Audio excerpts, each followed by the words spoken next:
Okay. Good afternoon, everyone. We're so excited to have you here late in the day. I'm Loren Berman. I'm the chair of the APSA Quality and Safety Committee. I have Mehul Raval up on the stage along with Akemi, Kawaguchi, Colleen, Fitzpatrick, and Monica Lopez. And we're rolling out our toolkit that you might have heard about. So this is our opportunity to tell you more about it. And hopefully generate some enthusiasm, and you can share it with people who aren't in the room. If you're in the back standing up, feel free to come up front. We want to make this very interactive and have a lot of discussion. So, welcome. I have no disclosures. What I really want to highlight is our committee members sitting behind me who've been working really hard, really over the last 2 years. And where this all came from, I'll share a little anecdote. So, a few years ago at APSA, Adam Golden presented what I thought was a really amazing and inspiring project on children who need enteral access. And he showed that by doing a pretty complex QI approach involving 3 years of gathering stakeholders, including parents as well as other clinicians, and developing the concept of a feeding tube medical home, and a preoperative checklist and standardized approach to postoperative orders, he was really able to reduce resource utilization in this very vulnerable population. So I left that APSA meeting and I was very inspired, and I wanted to do it at my institution, but I just kind of didn't know where to start.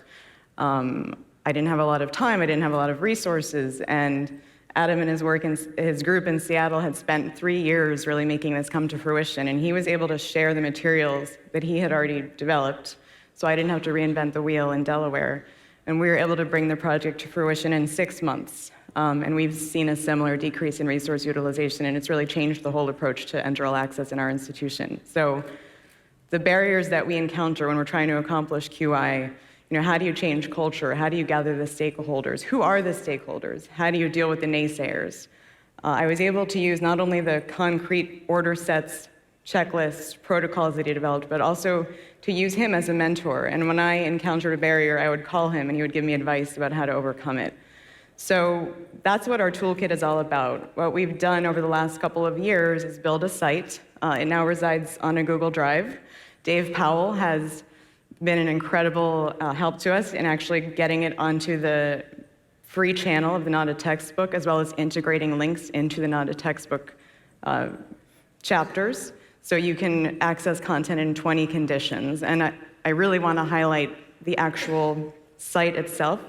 Let me see if I just wanted to show you guys at least how you get to the toolkit. So the Google Drive site, Akemi's going to access it in a minute and show you what it looks like live. That's one way to get to it. You can not only get content from it, and these are projects that have been tried and succeeded in other institutions, and along with the protocols, you can actually get the contact information for the mentors who can help you deal with the inevitable obstacles you'll encounter. As I mentioned, it's also on the UPub free channel. And there's a great link on the new APSA website under resources. It's right on the front page there where the red box is. If you click, it will take you into it. And I'm going to let Akemi spend a little bit more time showing you around the site. And this is all accessible also on your mobile device, both the Google site and the free channel. So we're going to be having a lot of audience response. We have a 22-month-old with intussusception who comes to the ED, has a successful air enema reduction. The baby is stable, belly is soft. Your next step is to PO challenge and discharge home. Do we have the audience response ready to collect? Admit for observation, and then PO challenge and discharge home from the floor. Admit to the floor, keep NPO. I don't know if anybody has clickers. Supposed to be the graph of how would anyone, oh, okay. So we have a good spread. All right, so we'll keep that in mind and as you listen to Akemi and Colleen share our content. Thanks very much, Loren. So our quality improvement project on intussusception really just stemmed from a desire to be able to safely discharge our patients home from the emergency room if they had a successful reduction of their intussusception. So we gathered some stakeholders, got a meeting together, and came up with a good protocol that was approved by everybody, and then put it on the APSA toolkit. So could we put the computer on there?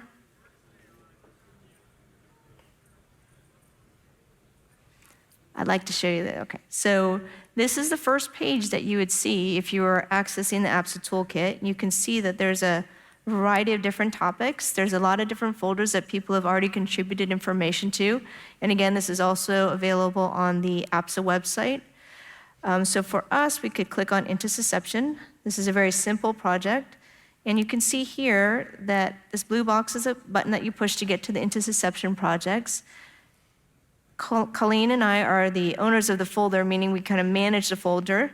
And then these are people that have contributed their information, their quality improvement projects regarding intussusception. So if we click on the intussusception project, you can first see that there's 3 files across here. The first one is a master contact file, and what that is, it describes the projects, who put the information on the site, where they were implemented, and then also contact information for the person who implemented the project, so you can ask for help if you want information. This is just a file that has links to different manuscripts that we thought were pertinent and would be helpful for you to read. And the last file here is just a welcome to this toolkit page. So it has information on how to view it, what the folders are, and also if you're interested in submitting the projects and quality improvement work that you've done at your institution, you can also submit it yourself. So for what we did in Houston, is the way to know is this read first file is just a brief, let's see if I can get that a little bit bigger, has a brief description of the project that we did, and really we were working on early discharge. And it looked like about, half the people are doing early discharge, and there are a lot of people that are still admitting for observation. So we gathered our stakeholders of surgeons, emergency room physicians, nurses, and our radiologists, and came up with a protocol that was acceptable to everybody. And then here you can see that we did have some challenges in making that protocol. So the emergency room physicians, for example, were concerned that there was going to be an effect on patient flow if we observed them in the emergency room. So we came up with solutions where to have a short observation in the emergency room, and then if the emergency room were very backed up at a particular time, we could admit them to observation to offload some of the patients from the emergency room. And so the next thing that's on here, and these are freely available for you to look at as we speak. So this is just the actual protocol that we came up with. It's in our resident handbook. It's in the emergency room as well. And then we also came up with a flow chart that describes the pathway of a patient that's coming through the hospital, through the emergency room, and what kind of characteristics, who would get admitted, who wouldn't get admitted, and it has a protocol for how we do this. And so it's a really simple project. It was very easy to put together, and it's just something that we want to make sure that other people can do the same projects and not have to reinvent the wheel, or at least understand some of the barriers or challenges that could come up with such a project. Now, Colleen is going to introduce another intussusception project that's a little bit more complex from Boston Children's.